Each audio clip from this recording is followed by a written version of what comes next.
Okay guys, जय हिंद। आज एक नया चैप्टर हम शुरू करने जा रहे हैं जिसका नाम है ग्लैंड्स यानी ग्रंथि। एक ऐसी संरचना होती है एज ए पॉलिथीन बैग मानव शरीर के अंदर, जो कि विभिन्न प्रकार के जूस,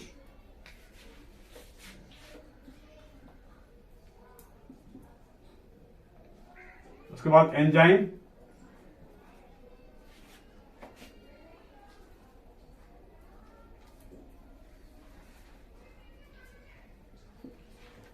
और हार्मोन्स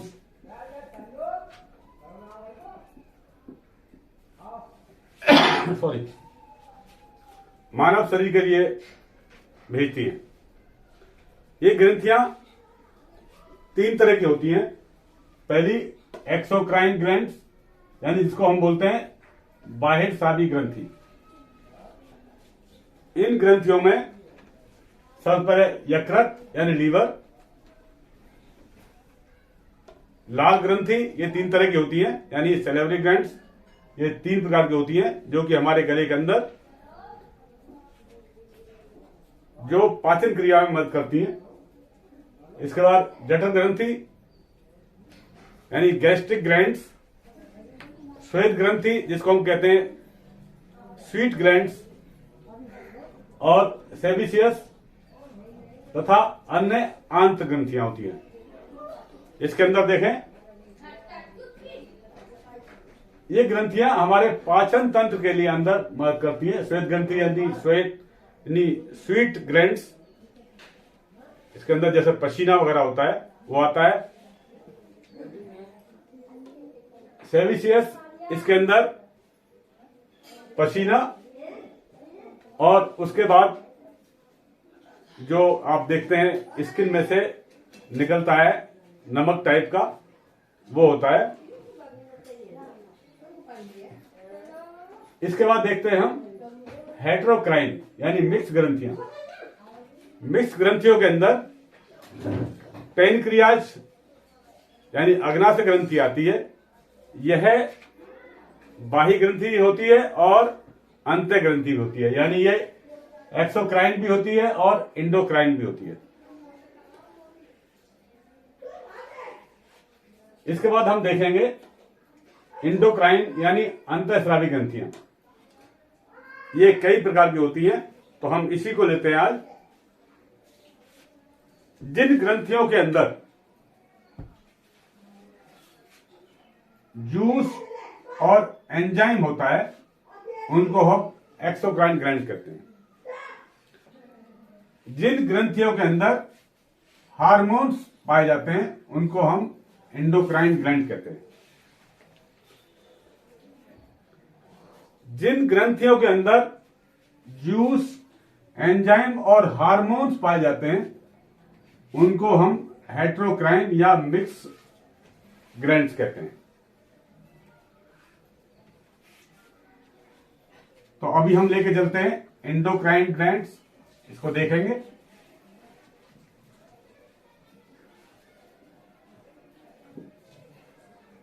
एंडोक्राइन ग्लैंड्स के अंदर हम ऊपर से देते हैं यानी मस्तिष्क, ब्रेन से। ब्रेन के अंदर तीन ग्लैंड्स होते हैं। पहला हाइपोथैलेमस,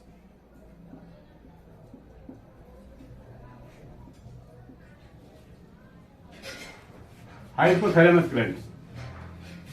जब ये ब्रेन के साथ काम करता है यानी ये ब्रेन का एक ऑर्गन्स भी है और एक ग्लैंड्स का भी काम करता है। जब ये ऑर्गन्स के तौर पर काम करता है तो ये कंट्रोल करता है हंगर के ऊपर, यानी हमें भूख लगी है, थ्रस्ट यानी प्यास लगी है उसको बताता है, नींद आ रही है उसको बताएगा, इमोशन है, फीलिंग हमारी कैसी है, हम डांस करना चाहते हैं, हमारा मूड क्या है, हमारी हॉबीज क्या है, हमें गुस्सा आ रहा है या हमें स्माइलिंग आ रही है। इसके बारे में जब ये ब्रेन के एक अंग की तरह काम करता है तो ये इन चीजों को बताता है। जब ये ग्लैंड्स के रूप में काम करता है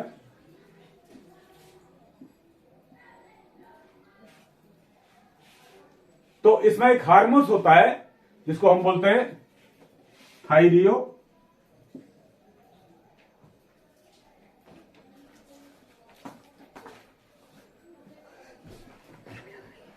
थायरो और ट्रोपिन हार्मोन्स।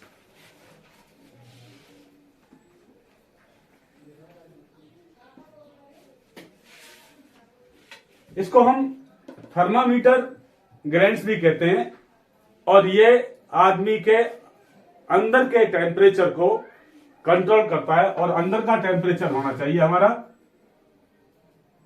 इंटरनल टेम्परेचर होना चाहिए हमारा 37 डिग्री सेल्सियस, यानी 98.6 डिग्री फ़ारेनहाइट।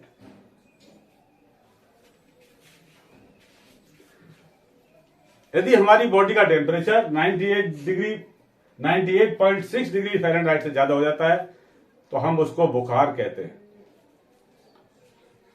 जैसे सपोज 100.4 डिग्री फ़ारेनहाइट हो गया तो उसे हम कहेंगे बुखार। अब देख रहे हैं यहां पर 2 यूनिट है नापने की टेम्परेचर को, सेल्सियस और फ़ारेनहाइट। तीसरी यूनिट भी होती है, उसको बोलते हैं हम डिग्री केल्विन। Degree kelvin. तो अभी हम फ़ारेनहाइट और सेंटीग्रेड को देखते हैं। इसका एक कन्वर्टेड फॉर्मूला है जो कि है C/5 = F - 32/9। इससे हम यदि सेंटीग्रेड दिया हुआ है तो उसको फ़ारेनहाइट में कन्वर्ट कर सकते हैं, यदि फ़ारेनहाइट दिया हुआ है तो उसको सेंटीग्रेड में हम कन्वर्ट कर सकते हैं। तो ये था आपका हाइपोथैलेमस। इसके बाद में नेक्स्ट है, आप देख रहे हैं पिट्यूटरी ग्लैंड्स, जिसको हम हाइपोफाइसिस भी कहते हैं। इस ग्लैंड के अंदर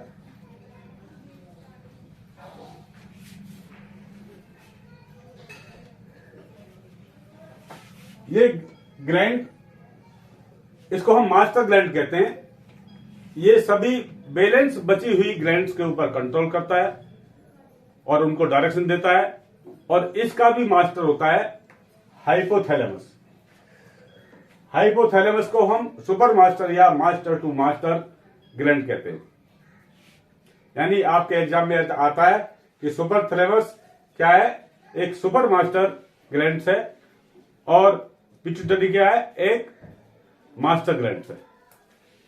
तो पिट्यूटरी ग्लैंड का काम है, ये सेकंड वन स्मॉलेस्ट ग्लैंड है, यानी पहला छोटा, उससे बड़ा ये सेकंड वन स्मॉलेस्ट ग्लैंड है। इसके अंदर टोटल 11 प्रकार के हार्मोन्स निकलते हैं। तो हम मेन देखते हैं, 4 हार्मोन्स लेंगे। पहला ऑक्सीटोसिन हार्मोन्स।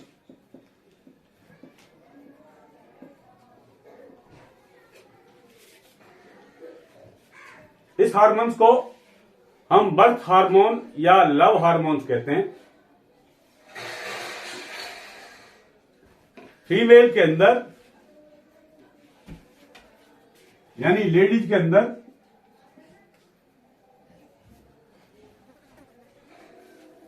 ये 2 काम करता है। डिलीवरी के अंदर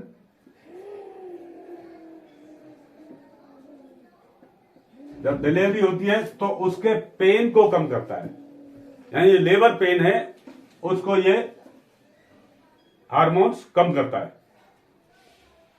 दूसरा, इसके अंदर एक मैमली ग्लैंड्स होती हैं और वे जो माता है उसके दूध के लिए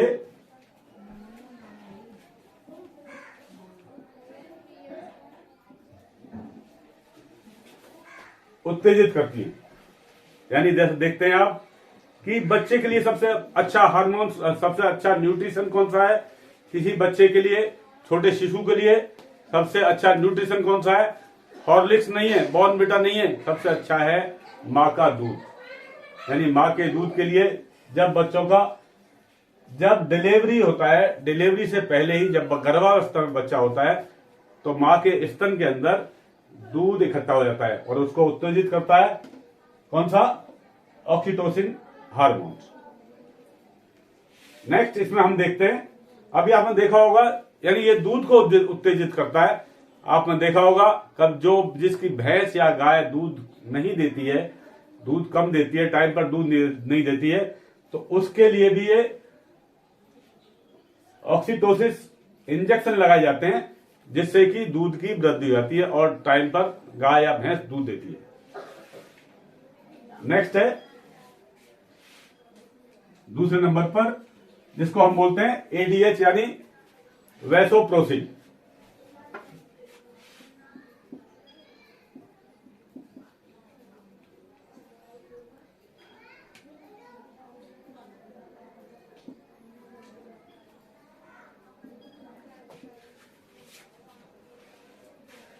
वैसोप्रोसिन हार्मोन्स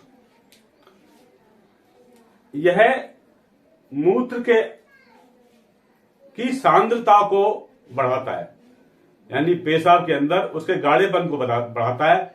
यदि पेशाब में गाढ़ापन कम हो जाता है तो पेशाब बार बार लग कर आता है। तो ये काम किसका है? वैसोप्रेसिन का, वैसोप्रेसिन हार्मोन्स का। अभी हम देखेंगे नंबर 3 पर आता है हमारा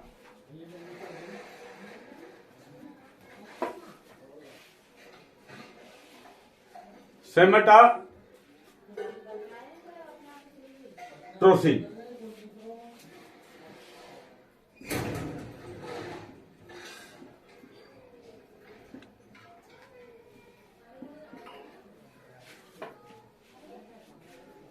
सोमेटाट्रोसिन हार्मोन्स, इसको हम जब इसकी अधिकता ज्यादा होती है, यानी इसकी मात्रा ज्यादा होती है, तो बच्चे का शरीर महाकाय हो जाता है, यानी आगे ऊपर नीचे से चौड़ा हो जाता है, ऊंचा हो जाता है।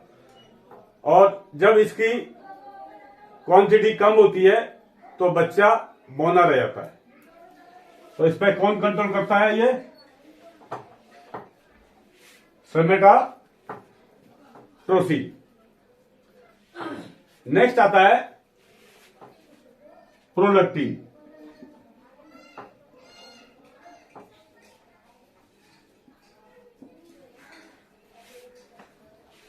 प्रोलैक्टिन इसको हम कहते हैं एनटीएच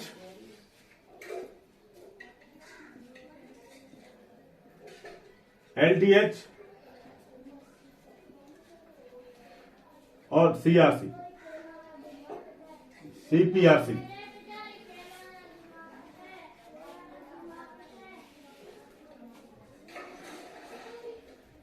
यह फीमेल्स के अंदर गर्भावस्था में दूध के आने पर नियंत्रण करता है, यानी दूध का उत्पादन ये प्रोवाइड करता है। इसके अलावा और भी 7 हार्मोन्स होते हैं जिसकी आपको अभी पर जरूरत नहीं है। नेक्स्ट देखेंगे हम एंडोक्राइन के अंदर। पहले आप देख चुके हैं हाइपोथैलेमस, पिट्यूटरी, अब हम देंगे पीनियल ग्लैंड्स।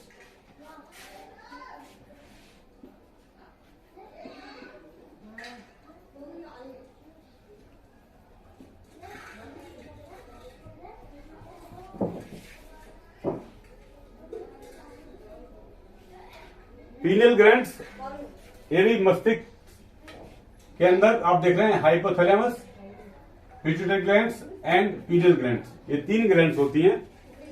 तो इसमें ये वाला ग्लैंड्स, इसके अंदर एक हार्मोन निकलता है जिसको हम बोलते हैं मेलाटोनिन।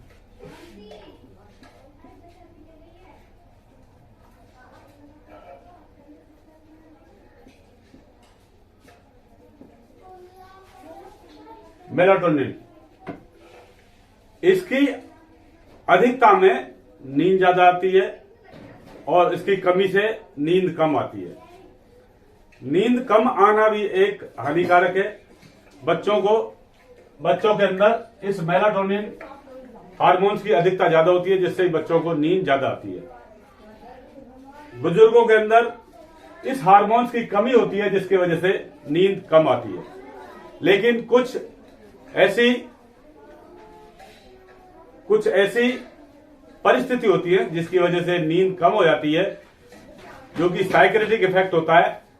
उस इफेक्ट को दूर करने के लिए मेलाटोनिन के इंजेक्शन लगाए जाते हैं, जिससे कि नींद आना शुरू हो जाए।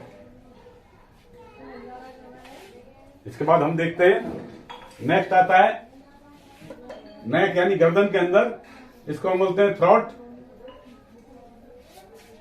इस थ्रोट के अंदर ग्लैंड्स पाई जाती है, जिसको हम बोलते हैं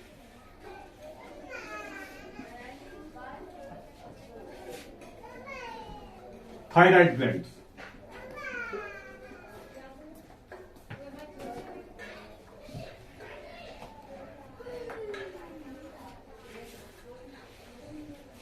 ये थायराइड ग्लैंड्स लैरिंक्स यानी सांस नली के पीछे होती है, और इस थायराइड ग्लैंड के पीछे एक पैराथायराइड ग्लैंड होती है।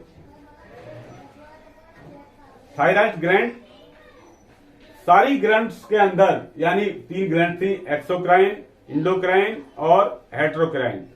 इन सब में जो बड़ी ग्लैंड्स होती है वो होती है लीवर यानी यकृत, और इंडोक्राइन के अंदर जो बड़ी ग्लैंड्स होती है उसको हम बोलते हैं थायराइड ग्लैंड। यानी इंडोक्राइन के अंदर सबसे बड़ी ग्लैंड का नाम क्या होता है? Thyroid gland. ये थायराइड ग्लैंड, जैसा कि आप देखते हैं, थायराइड इस गले से मतलब है इसका, तो इसके अंदर एक थायरोक्सिन नाम का एक जूस वो निकलता है, हार्मोन निकलता है।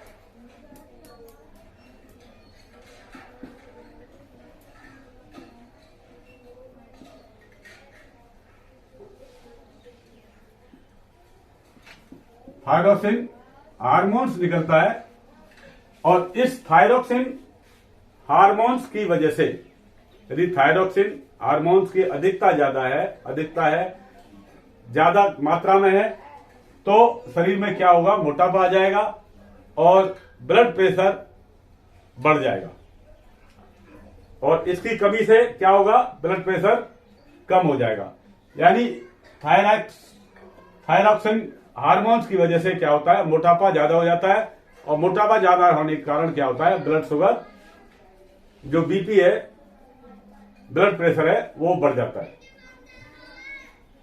नेक्स्ट, थायराइड के बाद में आता है पैराथायराइड।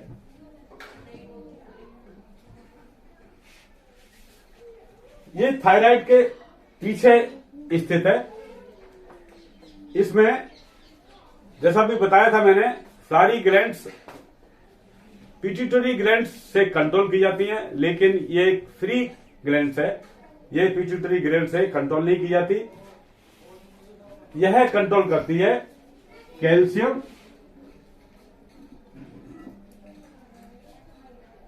और फास्फोरस को।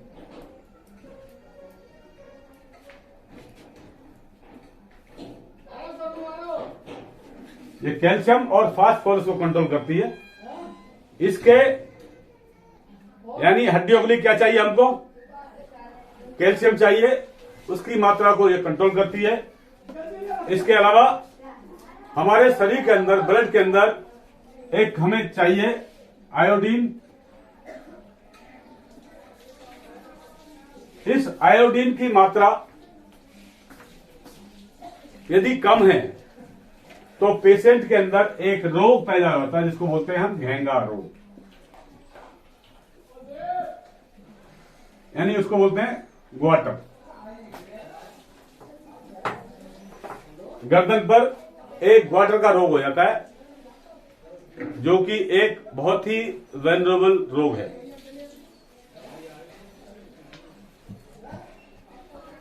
इसके बाद नेक्स्ट आता है चेस्ट के ऊपर एंड छाती के ऊपर।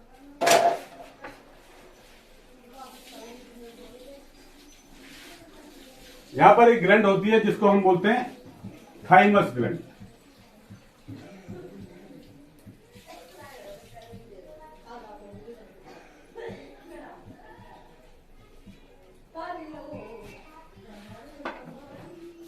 और इस चेस्ट को हम बोलते हैं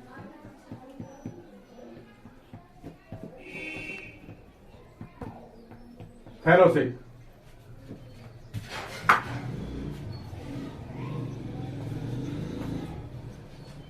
यह थाइमस ग्लैंड जो स्टर्नम है, हमारी रिब्स हैं, रिब्स को जोड़ने वाली जो आगे हिस्सा है इसको बोलते हैं स्टर्नम। इस स्टर्नम के पीछे ये स्थित है और एक प्रोटीन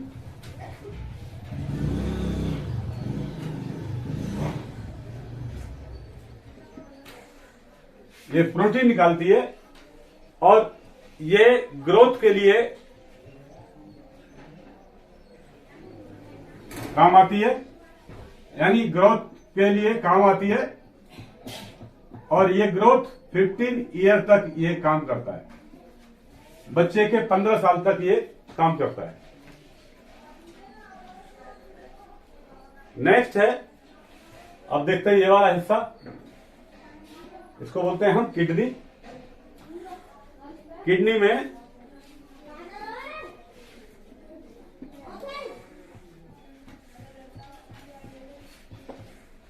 में दो हिस्से होते हैं, दो किडनी होती है। इनके ऊपर बिल्कुल टॉप पर ग्लैंड्स होती है जो उसको बोलते हैं एड्रेनल ग्लैंड्स। जैसा आप देख रहे हैं एड्रेनल ग्लैंड्स, ये लेफ्ट और राइट दो होती है। और इनके अंदर जो हार्मोन्स निकलता है उस हार्मोन्स को हम बोलते हैं एल्डोस्टेरोन,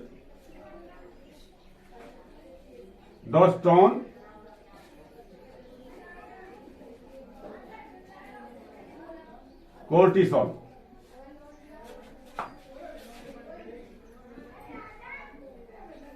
और स्टेरॉइड, ये हार्मोन्स निकलते हैं। और इन हार्मोन्स को हम दूसरी भाषा में बोलते हैं DHEA। ये हार्मोन्स मानव का हार्ट रेट यानी हृदय की गति,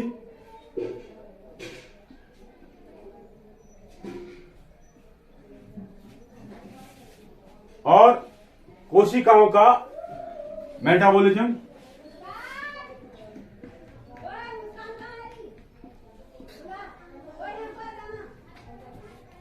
तथा साल्ट और वाटर को कंट्रोल कर।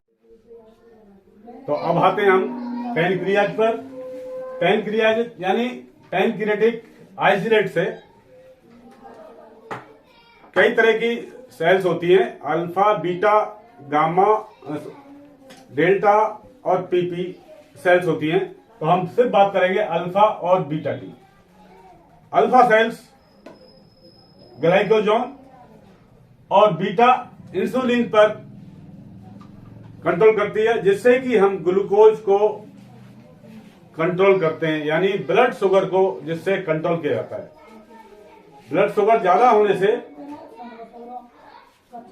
क्या होगा, हमारा ब्लड शुगर लेवल ज्यादा बढ़ जाएगा और ज्यादा बढ़ने से फिर उसको रेज किया जाता है, जिसको रेज करता है कौन, ग्लाइकोजन।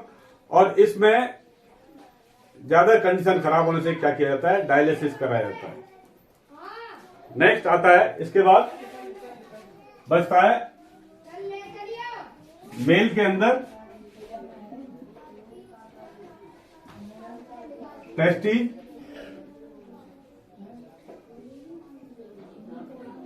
जिसको हम बोलते हैं टेस्टिकल्स।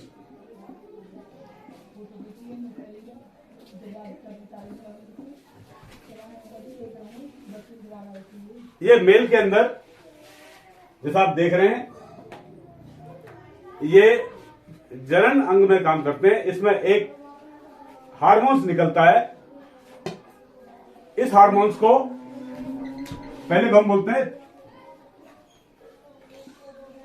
टेस्टोस्टेरोन।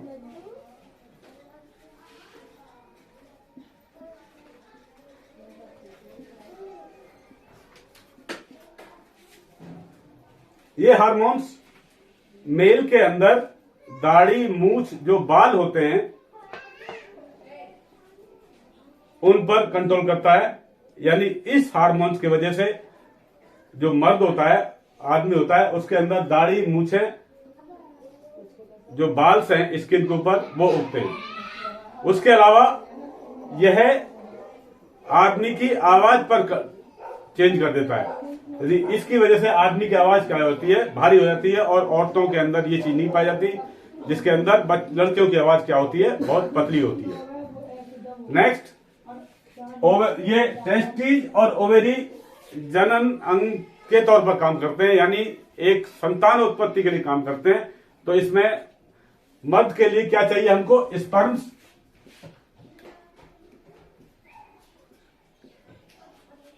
और इस स्पर्म्स के लिए एक हार्मोन निकलता है जिसको बोलते हैं हम स्पर्मेटोजेनेसिस।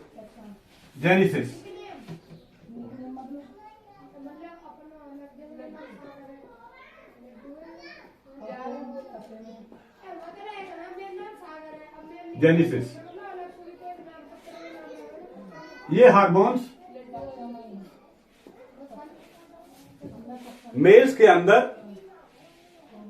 जनन के लिए काम करता है, यानी संतान उत्पत्ति के लिए काम करता है।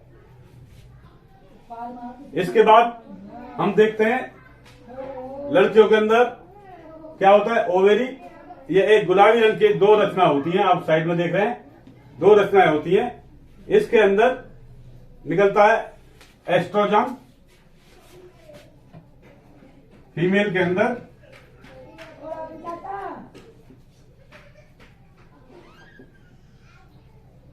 एस्ट्रोजन, और उसके बाद प्रोजेस्टेरोन।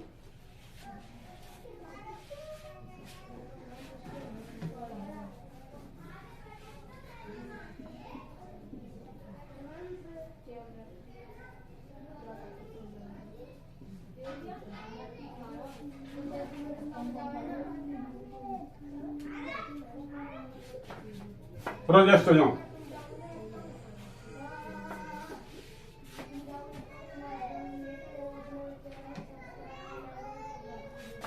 दो तरह के हार्मोन्स निकलते हैं जो कि बच्चे के उत्पत्ति के लिए यानी जनन क्रिया में भाग लेते हैं। जैसा कि आप जानते हैं स्त्रियों के अंदर दो तरह के क्रोमोसोम्स होते हैं, XX और पुरुषों के अंदर XY। X और XY ये किसके अंदर, फीमेल के अंदर, और मेल के अंदर होता है X एंड Y क्रोमोसोम होते हैं। यदि इसके अंदर XX क्रोमोसोम आपस में क्रिया करते हैं तो लड़की पैदा होती है, X और Y आपस में मिलते हैं तो लड़का पैदा होता है। तो ये था लेसन आज का ग्लैंड्स ग्रंथि का, जिसके जनक थे थॉमस एडिसन।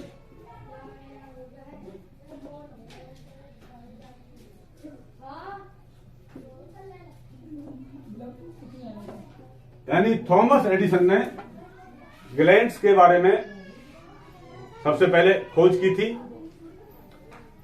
तो यहां तक ये लेसन पूरा खत्म होता है। मैं आशा करता हूं कि आपको अच्छी तरह समझ आया होगा। धन्यवाद।